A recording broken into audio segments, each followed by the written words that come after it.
Here's the truth about yourself and the world around you I bet you have never even realized.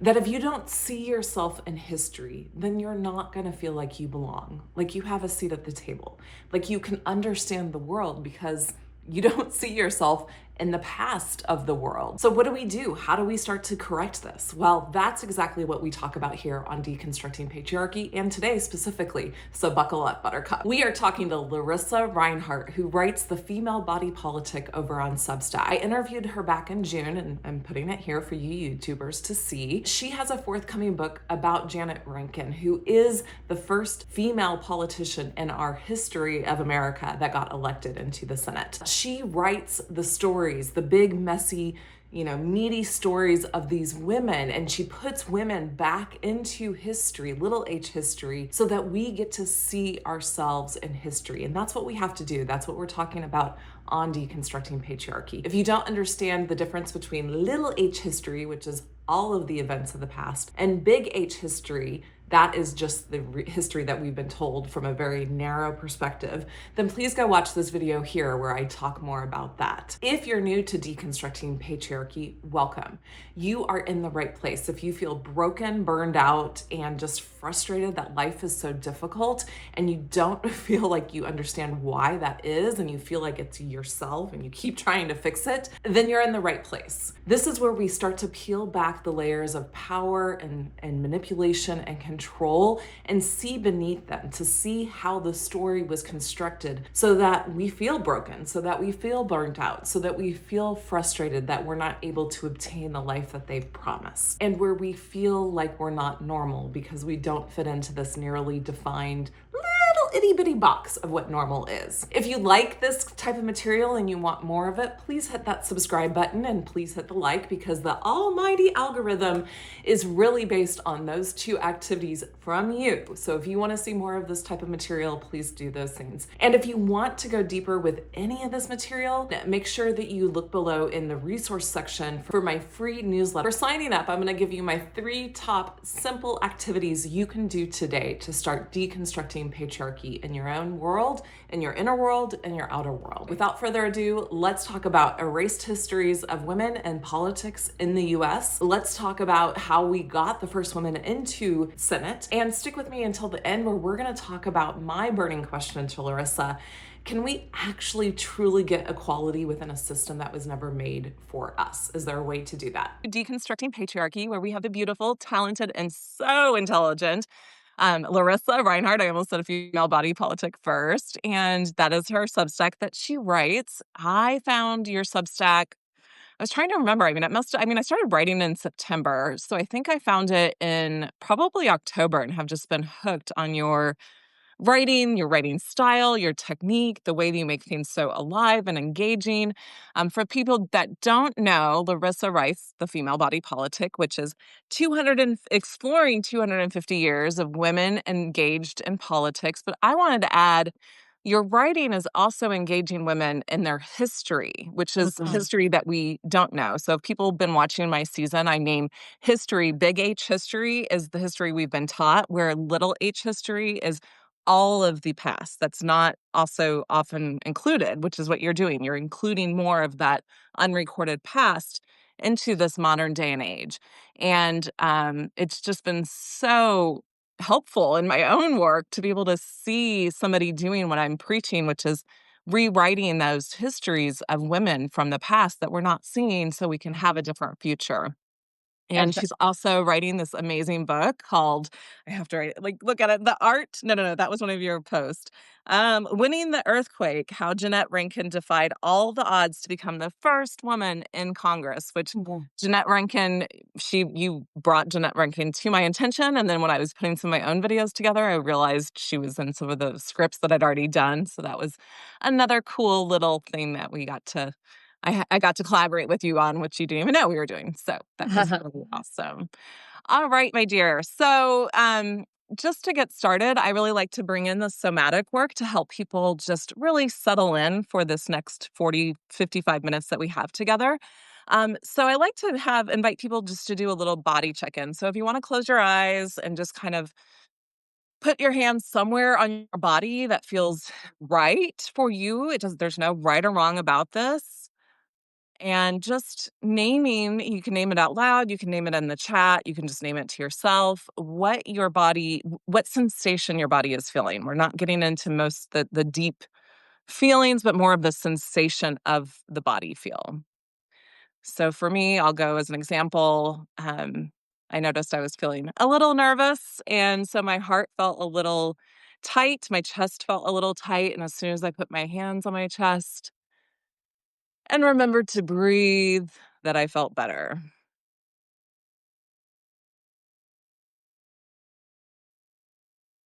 So just take another moment and breathe into wherever that is that you have your hands on. And before you open your eyes, I'm also going to invite you into a little breathing exercise that will help quiet the mind, quiet any racing hearts, quiet any anxiety. And I like to call it the taco breath. So you're going to, if you can, roll. I don't know the proper term in yoga. I don't teach yoga. I just love to take it. But you're going to roll your tongue like a taco if you can. Or if you can't do that, maybe go ahead and like breathe in through a straw, and this will just help to cool the air and literally help to cool your breath. So just go ahead and breathe in through that taco and then out through your nose. And you can do whatever count you like, but I usually like to make a square count. So 2 in, 2 hold, 2 out, something like that. And it can be audible. I don't know if you can hear mine.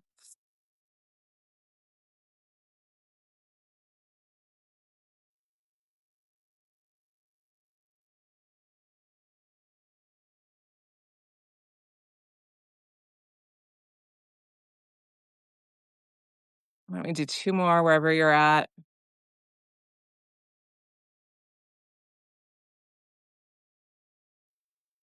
And last one, see if you can extend the breath in and the breath out.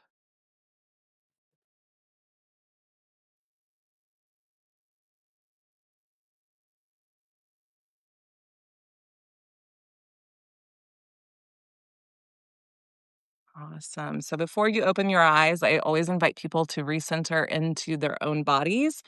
So tilt your eyes down, tilt your head down so that when you flutter your eyes open, you're seeing your own body, your own tent, your own home base on this planet first. And then slowly join us back here at the screen. If you're just joining us, hopefully you understood what we were doing, just a little grounding exercise. Um, or not. Yeah, but you're still here. So thank you so much for joining us, all of you beautiful souls. And Larissa, so you're my first person that I've invited to do this. So we're going to see how this goes. But one of the things that I always felt really intimidated by, and I explained this to you earlier, so she already knows, y'all. Um, but I would listen to people's intros of all these amazing things they'd done in their lives and feel really intimidated and be like, I feel like such a failure, right? And I know we're not supposed to compete or, compare ourselves as women, but we still do. So Larissa is amazingly accomplished, and I want her to definitely share more of those accomplishments over the years that she's been able to achieve, as well as what I mentioned. But I also asked her to share some of her and she named it failing forward. And I love that Yes. term, so I'm going to adopt that. So I'm going to invite her in to share her story of how she failed forward into the female body politic, and then maybe ask questions along the way. Yeah. So, my journey to becoming a writer was really not a straight trajectory. I graduated college, summa cum laude, and I immediately got a job as a waitress in my Love it. hometown, moved home, got my own apartment shortly thereafter with all my tip money, and then moved to Big Sur for a minute. I wrote the great American novel on a typewriter, which no one ever read or wanted to publish for some reason. Still waiting tables, yeah. And, I moved to New York. And at this point, I was in my mid 20s and I was still waiting tables, still trying to make it as a writer. And then you know, a financial crisis happened. And the restaurant I was working at, along with a lot of other restaurants, closed. Mm-hmm. and no one was going out to dinner, and I had to find a new way to make a living and survive.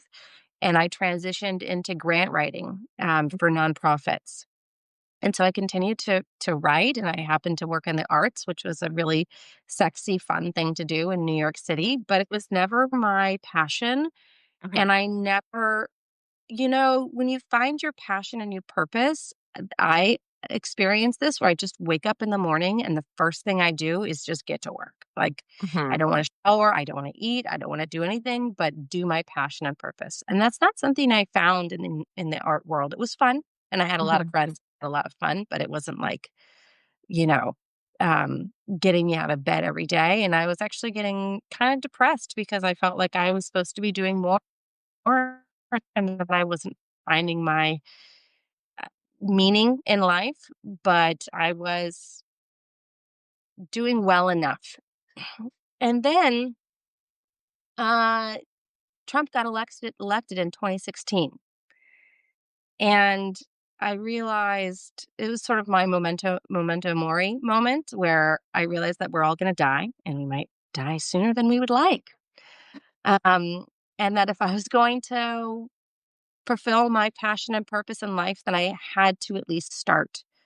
So I quit my job in the arts. I started all over again. I got a job as an executive assistant at a real estate firm. I went back to graduate school, and I did whatever I had to do to make my dreams come true and be super humble about it. I wrote for free. I wrote for online journals that like people just made up and had a website for. I slowly made my way up the ladder and got paid like $100 for an article.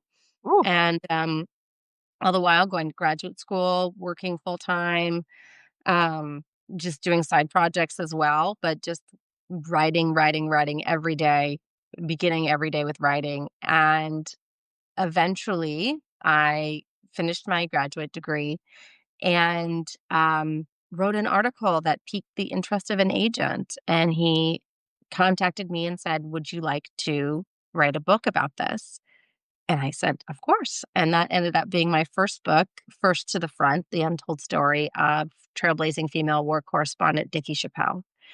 And so it wasn't until I was 36, no, 38, Okay.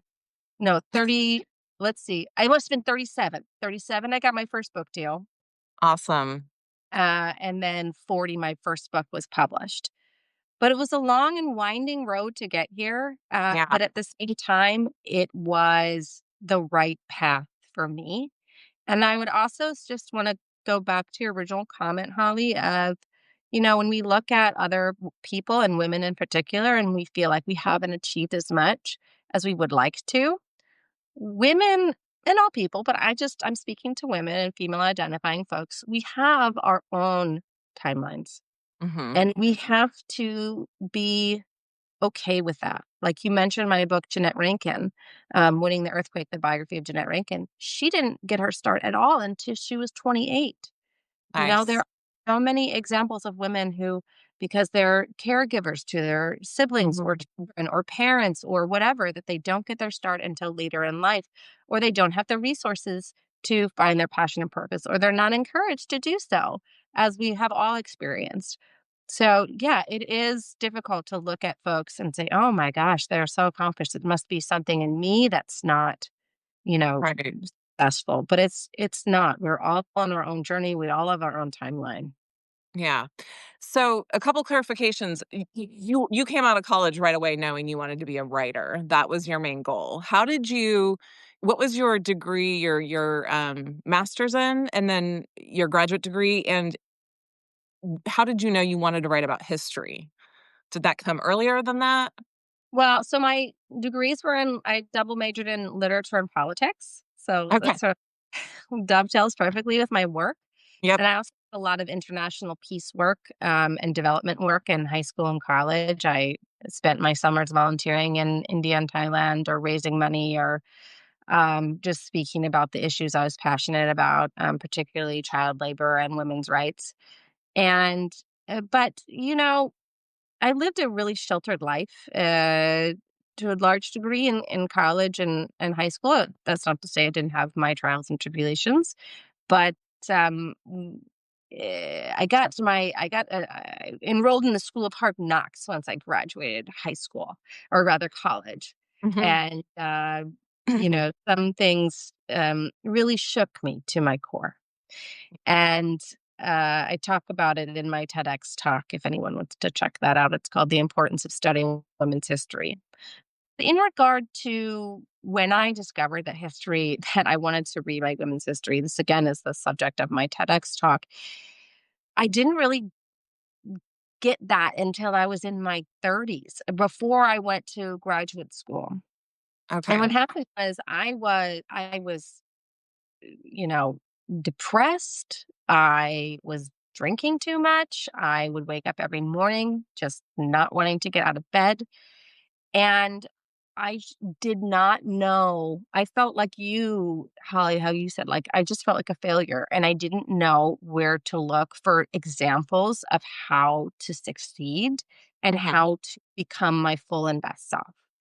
And I started rereading history that I hadn't done in a long time in a serious way. And I found that there were so many examples of women that had been either just sort of written out or marginalized in the footnotes. And I then went and continued to research them online, or in the library or wherever, and just finding these tidbits of uh, the ways in which they were extraordinary. And that really shifted my perspective about not only the possibilities for women's capacity, but my own capacity. Mm. And then building on that tradition, Yeah. yeah, I was able to go back to my origin, which was a Mhm. passion for writing and the desire to write about women's history came out of that, and wanting to share that with other people, and also um just like set the record straight about what Right? actually happened in Yes. history. Oh, Yes. Yes. Okay, my mind is racing with a million different questions to ask.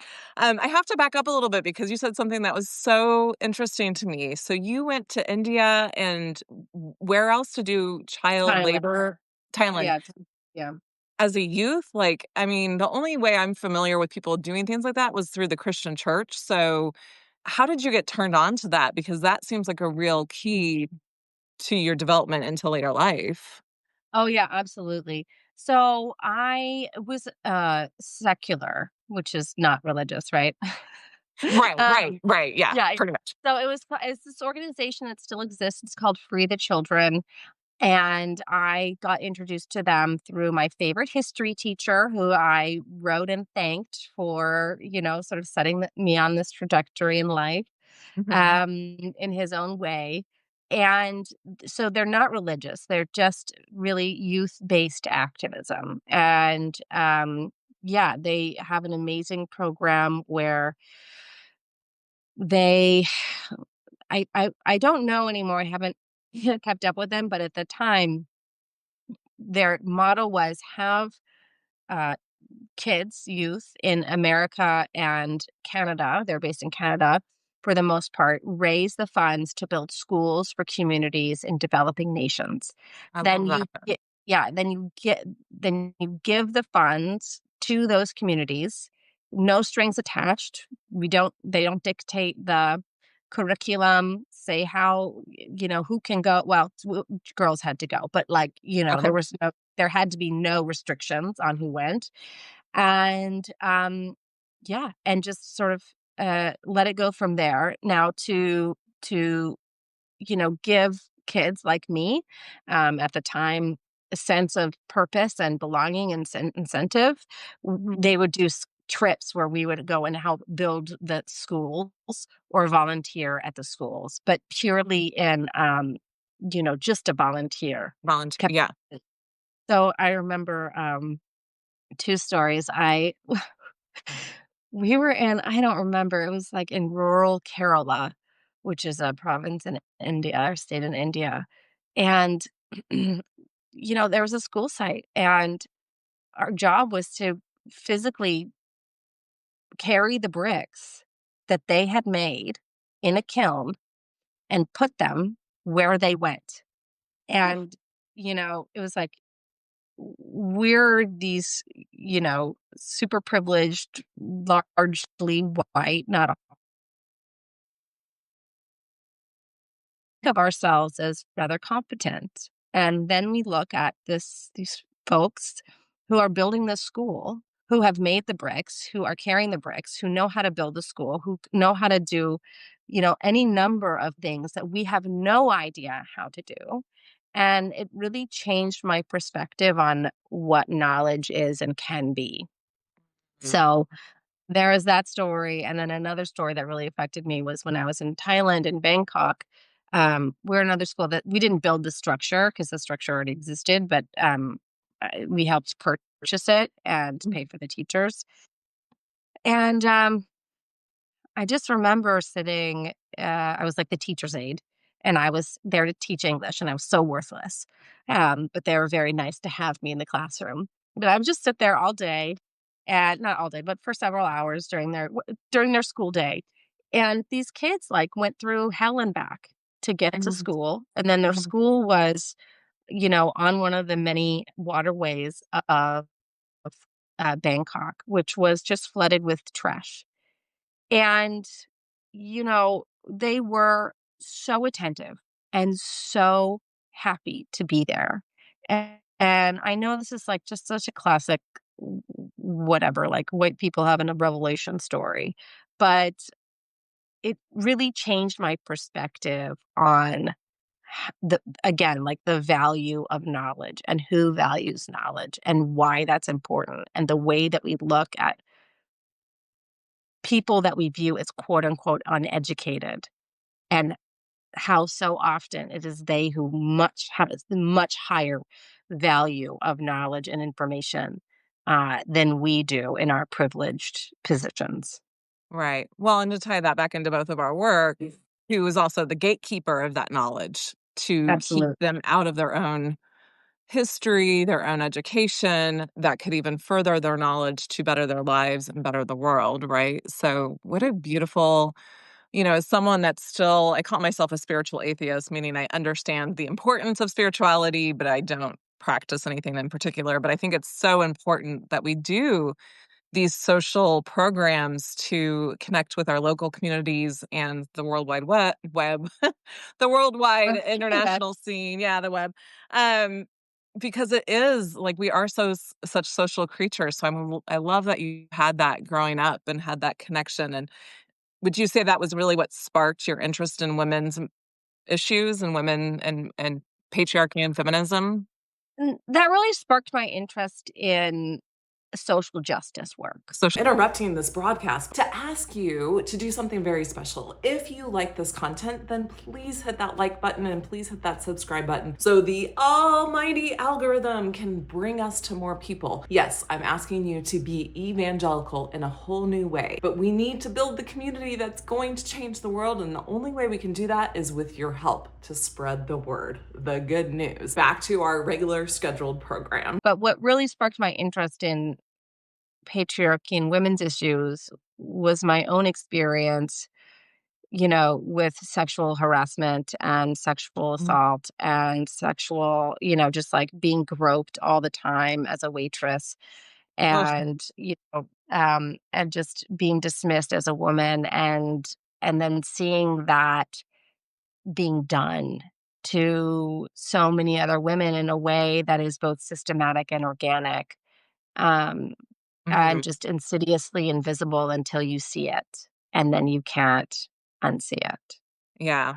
That reminds me a lot of the first book I read that really started waking me up out of Christianity was actually Sue Monk Kidd's book, The Dance of a Dissonant Daughter. Mm. So Sue Monk Kidd wrote the book that became the movie The Secret Life of Bees.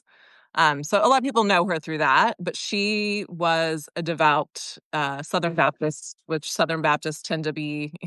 And Larissa's just getting over a cold, y'all. So just, yeah, I hope Well, you're that I feeling better. just swallowed the water wrong. That was Oh, and that, okay, not okay. on my part. Yeah. But Southern Baptists, for people that don't know, are super, what we consider the evangelicals. They are, dogmatic in the sense that it's the male headship over the females, very masculine driven. And she had this feminine awakening, and she talks about as she started to wake up, she was having these dreams of birthing herself. And then she walked in one time to the drugstore to find her daughter kneeling to find something on the bottom shelf. And some men, and she lives in southern states, um, saying this to her daughter, that's where we like to see women. And she had one of those moments where she just could not unsee patriarchy and how it just woke her up. And it's just like, yeah, like all of us have those little moments. So that is one of my big questions for you. And you've started to answer it. But I want to go back to history. So you started reading history when you weren't feeling well and weren't settled in your life in your 30s. What drew you to history particularly? Because that's not something that I initially in my life would be like, yeah, not until I found the book, my Bible, The Creation of Patriarchy, did I really start getting into history. So what was it for you that said, yeah, I'm not feeling good, I'm gonna go read history? Right. Yeah. That is a bit weird now that you put it that way. I don't But, mean to make. you know, I had always, y y you know, especially in college, after a traumatic experience at the end, the transition between high school and college, I was sexually assaulted. Mm, Um, I had always looked to history as a way to explain what mm, had happened and what was happening and what would happen, and used it as almost like a control mechanism mhm, or a way to see into the future, right? And I had really but I didn't go in there with a feminist lens despite thinking myself a feminist. Um, I just sort of read it and internalized it as how it is written, which is largely white males are the architects and reason for all the things that are in the world, good and bad. They are the only actors, and everyone else is on the sidelines. That's sort of how history is presented to us. And when I went back to read history in my 30s, I was really looking for a way to like a different way to see the past and the present and potentially the future. I don't think I was necessarily going into it to find women. I think I was just doing it because it was my security blanket was history. Like these giant tomes, just get lost in them and mm, here's how it is and this is why it is because it is this way because it is on the page and it is researched and it is said therefore it is so. yeah, And, instead of finding sort of comfort, I found something much better, which is, in a way, like chaos and possibility. And that is the chaos mm, and possibility of rewriting history that allows you to rewrite the present, the possibilities of the present, and the possibilities of the future.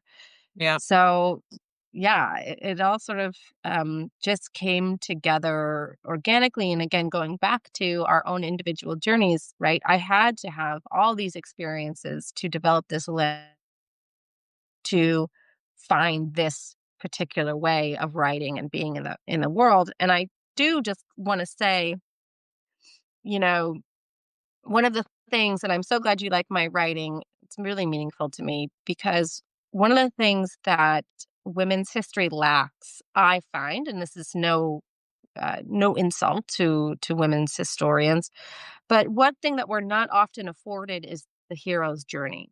Because women are supposed to be born and die as one mhm, dimensional figures. And that is how we are expected to be in our lives. And that is how we are expected to be in histories. And what I try to do with my writing is create on a small or a large scale, depending on the size of the work, is the hero's journey, is the development, is the trials and the tribulations and the setbacks and the failures and the mistakes and the embarrassments, but also the successes and the, you know, um, tenacity to overcome seemingly impossible obstacles. Because without failing, there can be no success. And there's also not much of a story there. Right. And we are stories, we are narratives, we are complicated, and we deserve to be in our lives, and we deserve to be presented that way in history as well. Yeah. Again, so many thoughts. Yeah, there's a quote that's coming to my mind. I heard somebody say, I'm a free form dancer, and they said this on the free form dance floor is, the universe isn't made of matter, it's made of stories. It's the web that Mm, brings everything together. And it's so, so true. And that's, what I'm preaching with my work is I'm taking people up to a 50,000-foot vision, teaching them the 10 ideologies of how we got into patriarchy that got embedded into our cultural stories, myths, legislation, state, mm, cultural norms. It's embedded in everything, and trying to help people weed that out, because once they can see that we have this patriarchal lens on, and it's very similar to your verbiage, is once we see we have that patriarchal lens on, we can take it off, look back at the past, rewrite the past from a wider angle lens, rewrites the present, mhm. and rewrites the future for more possibilities. So that is the work. That is absolutely the work. And I lost my train of thought. There were so many other questions coming in, but um to keep it on track with the channel here. So you got you started to realize that women were just a side note in the history that you were reading, and you started to Mm, research these women. Do you remember the first woman that undertook to start researching? Was that for your first book, that one, or was no, there another one? the first one, that was the second one I really got deep into. The first one was Hazel Scott, who, you know, she's a jazz musician. She's a pianist, she's a Mm. genius, she's an, autodidact. She was born, in Harlem, let's see here, I would say during the Harlem Renaissance, and her, mother and father just were friends, the sort of shining lights of, no, I'm sorry. She was born in the Caribbean. And sorry, it's been years That's okay. since I've read this art. I'm just impressed, like, all But these she was little born in the Caribbean. details. Yeah. She was born in the Caribbean, and her grandmother would always play her piano to help her go to Mm. sleep, nap. And one day I remember this, her grandmother played her to sleep, and then her grandmother fell asleep as well. And she woke up to three-year-old Hazel Scott playing the song on piano that she had learned from hearing it. So Mhm. she's just like Mozart genius level. Then they moved to Harlem, and she's exposed to all this art and jazz. And she becomes, one of the most famous pianists. She, is Billie Holiday's pianist at Cafe Society, which was the biggest jazz club at the time. Mm. And she was the first Black person of any gender to have their own television show. I was on Dumont Network. She was discriminated against at a diner, I believe in Washington State, Oregon. I can't remember, one of the two. She sued them, and was this lawsuit was the precedents for abolishing segregation in that state, which then helped abolish segregation in the United States. So she was just this incredible cultural, like, she was an actress, she was a musician, she was a composer, she was uh social activist, and she was beautiful. She was all the things. She was all the things. And she was Black. She was just all the things, and she was completely written out of history. And I thought, my God, if they can do that to her, they can do it to anyone. And they do. They do that to us all. Yeah. Um not anymore. Ha ha ha ha ha. But As yeah, long as they don't get the but delete yeah, button for our channels. yeah. But yeah, that she was the first, that was the sort of my first story that I just couldn't stop writing. And I still, she's such a beautiful musician. You can find her recordings on anywhere, Spotify. They're not often listened to, but I encourage you to listen to her. She's just gorgeous. And there's YouTube videos of her and so on and so forth. So yeah, and there's so that was the first biography, the first woman that I just couldn't stop sort of Mm, trying to elevate and extol and yeah, it's really about for me like creating we were talking about spirituality and sort of what there is, and I just love the idea of having a pantheon of strong female figures that we can all look to as inspiration and wisdom. I love that. I love that. Yeah, and that touches on something you said earlier is when women don't see themselves, and again, Sue Mhm. Monk Kidd made me that aware of this. Like I wasn't aware of anything until I started reading things. I didn't That's not true. I'm not gonna get into my story. Anyways, but Sue Monk Kidd, she talks about, especially in spirituality, you know, women can't envision themselves in modern day spirituality because it's all male language and male thoughts and male this and male that. And it's like so true with history as well, right? We're taught history really from a very dry perspective. It's not even really interested, like they don't make it super interesting with the men. But you said something in our book club, hint, hint, she has a book club, you all, that's fabulous. I meant to mention that up front. We'll talk Mhm. more about it before we leave, but how, again, and this is my memory of history because I wasn't really tuned in to history in high school or college. Well, high school because we didn't take it in college. Um, is we learned that there was some women that did the suffrage movement and there were some women that did Roe versus Wade, and that was it. Right? Yeah, There that was was no it. story. And putting, I think it was episode 5 or 6 together, which was about how is history made. I Mhm. learned, like, of course, like learning it, you're like, oh, duh. But you learn that history is not just about putting the facts together, but it's interpreting, it's putting that story and that meaning to it. That's so important. That helps us to actually engage with it. And my whole thing is that's why they put history within myth, within stories, because it was much more interesting to remember it if it's in a mythology. But yeah, can you talk about that a little bit about how that's really your take is you are making these women have 360 souls again. They're really engaging. It's like you just want to dive in even in your short little pieces to who these women were and what they did and what they were able to accomplish. Like your latest one on the art of nonviolent guerrilla warfare.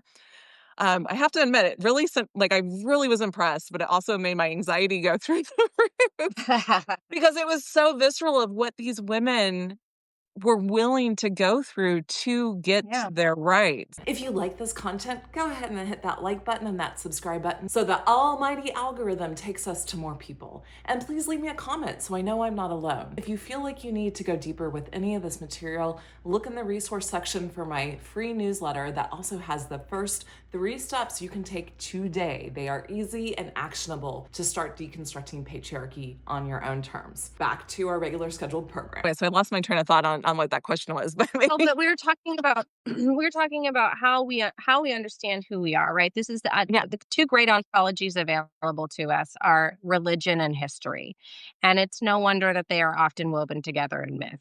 interesting. Okay, yeah, So, y- yeah, so earlier you referenced the World Wide Web, and I was like, yeah, it is a web. And so the thing about women's history so often, particularly how it's taught in high school and college, primary school and college, is that women are not connected to the rest of history. We're little islands in the stream of history. We do our little thing that's just for us. It's like sewing notions and suffrage and you know uh abortion rights. And not only are women not connected to anything else, but these things aren't connected to anything else. You know, it's as if, oh, suffrage didn't affect men. Like it wasn't important for men as well. the suffragists themselves, right? Who did they advocate to get the right to vote? Was it other women? No, they didn't have the right to vote. They advocated on their own behalf to men because they had the vote. What was their argument? Was it give us the right to vote because that's the right thing to do? No, it was give us the right to vote because it is better for you if we Mhm. have the right to vote because we have your interest in mind as well. Especially, particularly, and this goes to my book about Jeannette Rankin, who was a suffragist who got, who was spearheaded the campaign to enshrine women's suffrage in the Montana state constitution in 1914, right? She spent a lot of time with miners, loggers, railroad workers, working class men who were being absolutely exploited by corporate Mhm. oligarchs. And she said, this is our platform. We want more government oversight. We want corporate regulations. We want safety regulations. We want a minimum wage. All of these things that women want. If you enfranchise us, we are going to vote for Mm. you on these issues. Yeah. And she along with, and we can go into her tactics later if you want, but she, along with this constellation of other suffragists, were able to, in the course of 3 years, get women's suffrage through the state legislature and then on the ballot and through the ballot. So, yeah, going back to this idea that women are segregated and not a part of the rest of history, Mhm. when it even comes to the issues, the women's issues, is an absolute fabrication that writes us out of history before Yep. we even begin. Then you have other movements that are, or events, um, that are not solely women's issues. And again, you brought up the book club. We're reading Women, Money, Power by Josie Cox, which is a wonderful book, and she talks about the Rosie the Riveters, the women who entered the workforce during World War II, and how their contribution, right, is again completely limited to their own stories and not the stories of World War II. And Mhm. I would say, never or very rarely hear the statement that if it were not for these women, the Nazis would have won. Mhm. The Nazis would have won if these women had not gone to work. No, Mhm. we don't hear that. Nope. It's like they aided the war effort. It's not. No. It's not the declarative statement that they were an integral part of America's and democracy's victory. And yeah, in my work, you say you mentioned you have this 50,000-foot view, and how history is a matter not only of the facts that happen, but interpreting the events around them. And so, in my writing, I really do try to address this previous lack of connection, and Mhm. I do a lot of contextual research and weave that into the stories so that the women that I'm writing about are not alone, that they are, as they were, a part of historical evolution. Right. And that is that was just one of a huge aha moment for me for some reason was I think in reading your work and being part of the book club and reading Josie's work, so just a little plug for Josie's book and again Larissa's work is it is making that connection of how, in Josie's book, she's going from Rosie the Riveter to, was it straight into birth control? And then we went Yeah, into, I forgot what, but the way she's writing it is like you're seeing from decade to decade how integral all these women before them were and all the movements that came before them were. And you're seeing this bigger picture of history. And then your work comes into play, with some of the names that she's mentioned in the book. And it's just, this is what we have to do. I'm just like, oh, I'm so excited to have you. And then also, but for the bigger culture, I follow Marianne, who writes oh my gosh, I'm gonna butcher it. It's like the female health tech or something, but she's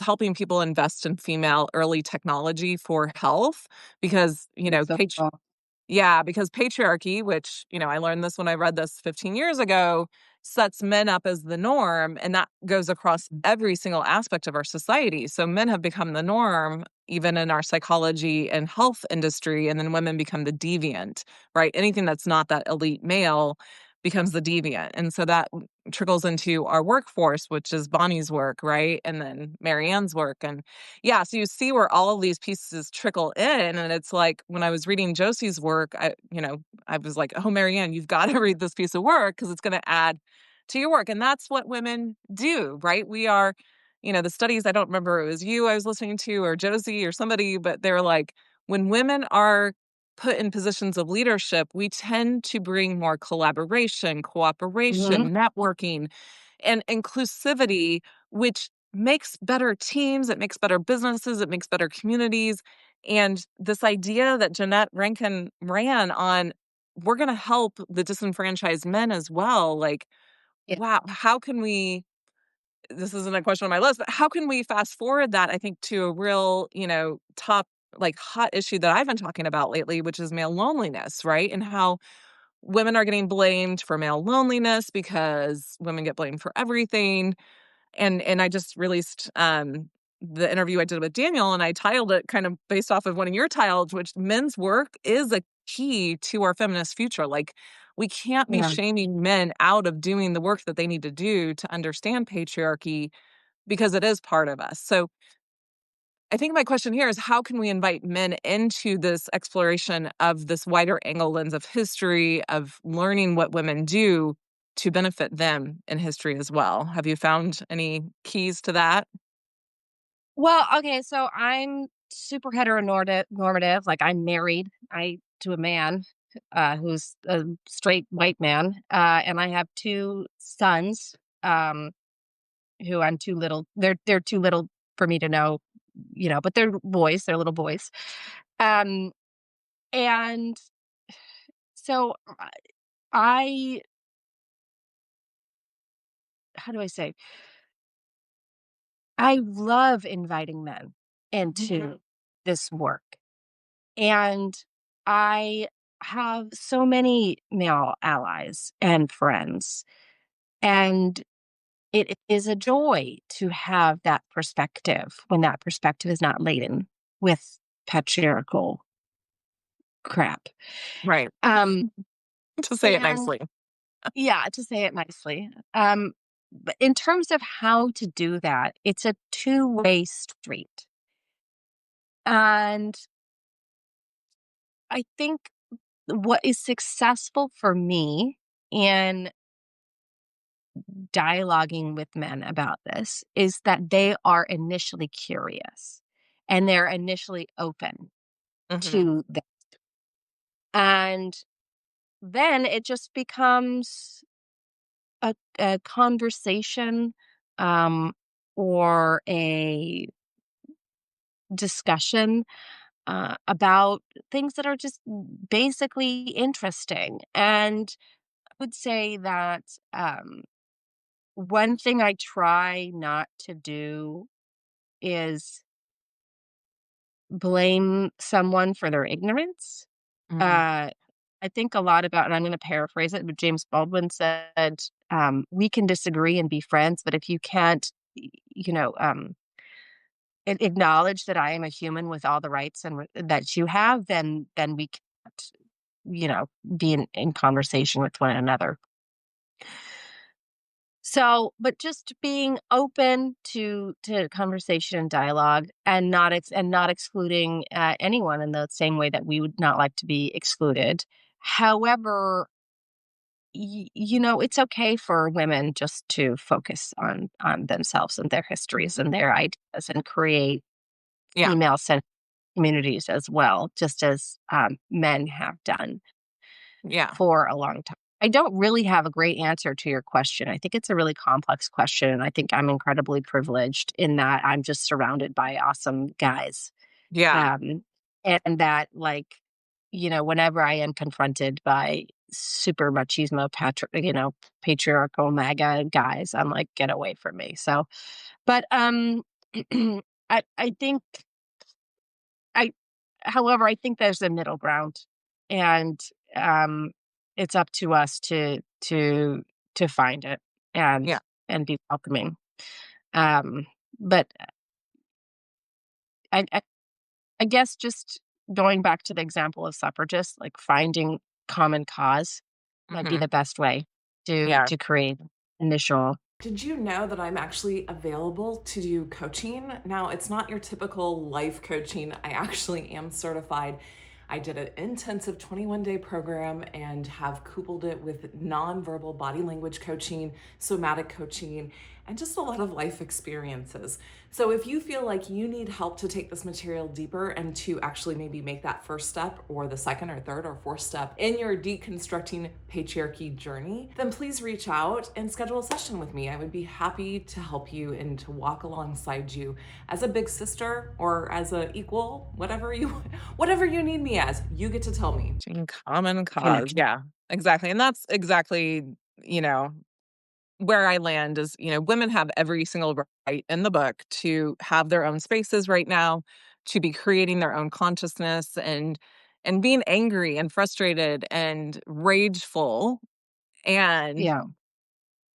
those of us that maybe, I feel like I've moved through a lot of that and can be more of that bridge builder and trying to Yeah. find men, Yeah. I'm finding men that I can have these conversations with because I feel like it is super important for those red pill men and just my own personal note, I did have two boys as well who are still involved in the Christian church, and I have no idea how deeply involved and if they've been exposed to any of the red pill movement. So it is a near and dear to my heart to find ways, when men show up on my YouTube and they're clearly red pilled and trolling me, it's like, how can I, stick with them to maybe get them to hear me because I might be the only voice of reason that they do hear from our side and inviting them into love and kindness and compassion. So I love that, again, women's history can teach us how to do this. So I want to do a quick check on time because I know I have two more burning questions and I don't know which direction. Do you need a hard cut at 10 minutes or do you have a little bit more time? I have a hard cut because I have to go pick up my husband from the airport, Oh, okay. unfortunately. Okay. So I want to talk maybe okay, we're just gonna give 5 minutes to each question and it's gonna be a speed round. Actually Okay, four let's go. minutes to each question so that you have a time to share where you are and what you're doing and inviting people into your amazing work. But yes, tell us what you want to tell us about Jeannette Rankin. And then the second question is, can we, in your opinion, get to equality within our current constitution? I know that's probably more than a 4-minute answer. But that's Okay, my burning question. okay, so yeah, but they're very interrelated. So Jeanette Rankin Okay. was the first woman congresswoman. She was a suffragist. She was also a dedicated peace advocate and disarmament activist. She was born in 1880, Montana, rural Montana, before Montana was even a state. She became the congresswoman from Montana, and her story is absolutely fascinating and incredible. Now, she once said, I've been trying my whole life to amend the Constitution because she both uh, worked on getting suffrage through. She tried to amend the Constitution to include a provision that would allow the American electorate as a whole vote on declaration of war rather than Congress. She Ooh. also worked on abolishing the Electoral College, instituting ranked choice voting, and multiple member congressional districts. To your question, can we get to equality within the Constitution as it is now? The answer is an unequivocal no. Absolutely, positively not. We need to amend the Constitution. We need to actually have the ERA. Yep. We need to abolish the Electoral College. Why is that important? Because the Electoral College absolutely favors white men who are not the majority in this country. It is the rule of the minority. We need to institute ranked choice voting. For more on that, you can check out Represent Women and Fair Vote, who are fantastic. If you don't know what ranked choice voting is, Yeah. instead of having one choice, winner take all, you say Holly is my first choice, Larissa is my second choice, and Maggie, who just joined, is my third choice. But then other people vote for Maggie as one, me as two, Holly as three, and most people vote for Maggie as number one. So Maggie wins, but it's 3, but it's 2 city council seats. So Holly is the second choice, so she gets to be on the city council. How this relates to Jeannette Rankin, and sorry I'm talking so fast, but No, it's okay. Jeannette Rankin was able to um, win her seat in Congress in 1916 because it was ranked choice voting in an open congressional district. Everyone in Montana was able to vote for their 2 Congress people. And so she said, going back to how do we establish a more open dialogue, vote for Jeannette Rankin. Actually, she would say, vote for your local man and vote for Jeannette Rankin. So it's no longer a zero-sum game. It can be an additive game. And this, as we see happening across in New Zealand and England and other places with ranked choice voting, Australia, and also now in New York City and San Francisco, soon to be Ojai, California, that this encourages civil discourse, oh my gosh, Yeah. in political campaigning and also coalition building, right? Because if you and I have similar but not completely but similar but not the same ideologies and platforms, I can say, okay, Holly, let's work together because we have 2 seats open and you and I can team up and get them. And again, as you will see, like New York City Council was ranked choice voting. It is for the first time, majority women and large minority women of color Mhm. representing New York City. And again, time and again, it shows that ranked choice voting has this effect. So we need to re-examine the Constitution. It is not unpatriotic to say so. And in fact, amending the Constitution is written into the Constitution. It is the Yeah. most American thing that you can do to consider, how can I better enfranchise we the people? How can I make it sure that the government is of, by, and for the people? Because right now, not only is it not equal for women, it's not equal for any American citizen because this country is 100%, not 100%, but largely controlled by oligarchs Right. and who are white men. Yeah. Okay. I mean, so many thoughts. We don't have enough time to go into them on my end that I'd want to, like, we just got started, man. But for those that do not know, because again, I was really new to all of this stuff come September of last year because I'd been raised a Republican, Reagan Republican. That's my era. And then I went into the Christian church. So I'm doing a lot of deconstructing still around my politics.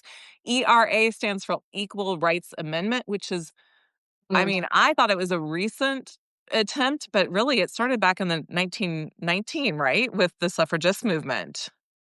Yeah, Alice Paul wrote the original amendment, the name of which I can't recall, embarrassingly so. But yeah, she wrote it right after suffrage was ratified in 1920 Yeah. because she knew that having the vote wasn't enough. That Nuts. if women were to actually achieve equality, they had to be seen as equal under the law, Right. which we are not right now. Right. So in this, again, I didn't leave enough time, so my apologies, but that goes back into, where I really am a stickler, but I don't know enough about it. But the original Constitution was written for the elite land owning, resource owning men, right? So it wasn't written for the majority of the people that have put their foot on the ground here. It was definitely not written for the natives that lived here before us. And somebody just left a comment, and it's a little too long, and I can't really read it. And this is, did I already read this passage about such reforms need to be integrated in a vast cultural revolution in order to transform patriarchy and thus abolish it? Did I read that from this? No. Okay. That I read a little bit of it in the book club, and I'm reading it all over the place. But it's Gerda Lerner in her last chapter called "The Creation of Patriarchy" is the name of that chapter, and it just really talks about how, of course, we've got to get into these ERAs. We those are the intermediary steps, but until we actually abolish patriarchy, it's never going to be equal because patriarchy is a system set up for the elites, the elite men, and the women tied to them. Anyways, but that's a much bigger discussion than we have time for. but I do want to say one thing in closing, which is what's fascinating to me is that we are in a what I view as the burgeoning golden age of women's history. Mm, Not only folks like me are writing the histories, but because dedicated archivists and librarians are digitizing and cataloging what remains of these women's lives and making them available to folks like me and democratizing their um, ability to search them.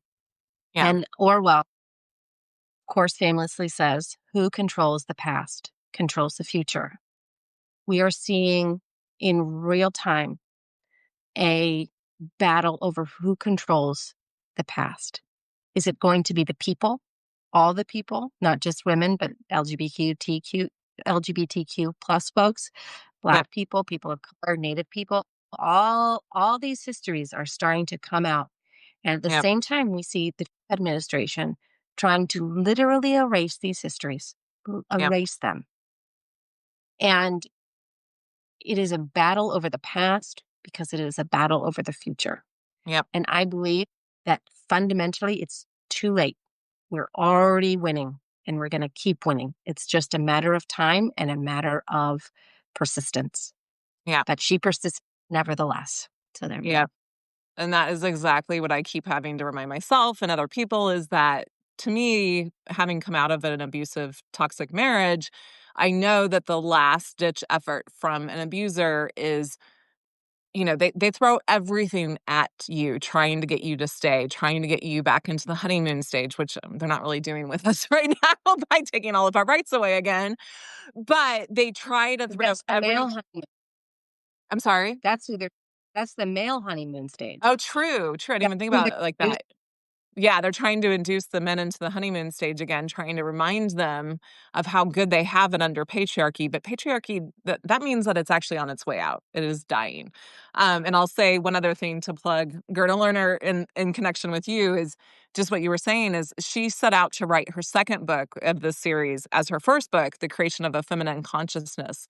And she couldn't do it because she couldn't see how she was frustrated because she couldn't understand how women had to keep restarting their history again because they didn't get it carried through, right? So she had to figure out why that was, and that's why this book came along, The Creation of Patriarchy, so that she could actually blend, like have a working thesis or hypothesis, whatever it's called, in order to understand why women kept losing their history and having to restart the consciousness over again. And so that's why I'm so God, we don't have enough time because my whole thing though is like if it's on the internet, it's deletable, right? So how do we ensure that, I think we need to have internet and printed of everything and put it in earthen jars for people to find 2,000 years from now. Yes, yes. So, okay, to wrap us up though, Jeannette, where can people find you, Jeannette? Because we've been talking about Jeannette, That's right? right. Larissa, where can people find you? When is your release date for this amazing book? And what other little tidbits do you want to share before we part? So first of all, Holly, thank you so much for having me on. This was a blast, and I just love talking to you. And Me this, too. yeah, I love talking to intelligent women makes me more intelligent every time, and it's a miracle. And I really love the ideas that came out of this conversation. So thank Me you. too. Me too. Uh, I'm here on Substack, The Female Body Politic. You can find me at LarissaReinhardt.com. My book, Winning the Earthquake, Winning the Earthquake, comes out in November of this year. I'm going to do a national book tour. So keep an eye out for dates, and hopefully I'll be in a city or town near you. And yeah, that's where I am. Awesome. Okay. And any little last minutes words of wisdom that you want to share with the community? Putting you on the spot. One of the things I Yeah, no, one of the things that I think has been really important to me, and you touched on this where women constantly have to remake their histories, is I made my own tradition of power where I found women in my personal life, in contemporary and going back, and I said, these are my personal trailblazers. These are the women who walked the path that I am now walking. And it is because of them that I can continue walking and that I could begin in the first place.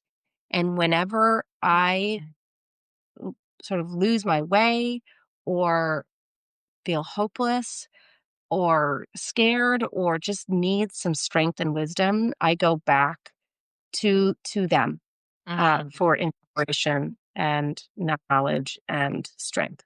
So you can just write it down. I mean, it's kind of like self help, but it's real. Yeah. No, Just no, I love it. write down. It's that pantheon of powerful women, but real life women. It's that pantheon idea. I love it. Okay. Awesome, Larissa. We'll definitely have you back at some other point, but thank you so much. Safe travels to go pick up your husband, and I know I'll see you in a couple days here. All right, Yay! I can't sweetie. For the wait. book club, I love. everyone join the book club.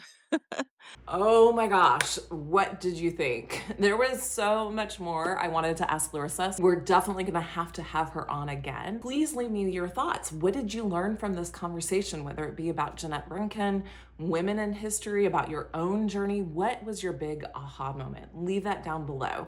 And remember, if you liked this, please hit subscribe and like so the almighty algorithm, our new God, helps us find more people in this community to really be able to drive forth this change that we need to make. We all know we need to make. Patriarchy is crumbling and we need something to replace it. And this is the type of work that's going to start replacing it for our future and for our future ancestors. If you're wondering how all of this patriarchal BS got started, then make sure that you hit this video here, wherever it is, because it's gonna tell you the OG story of how patriarchy got started. I bet you didn't know that. Most people think it's the only system that humanity has ever lived in, the only social system, and that is not true.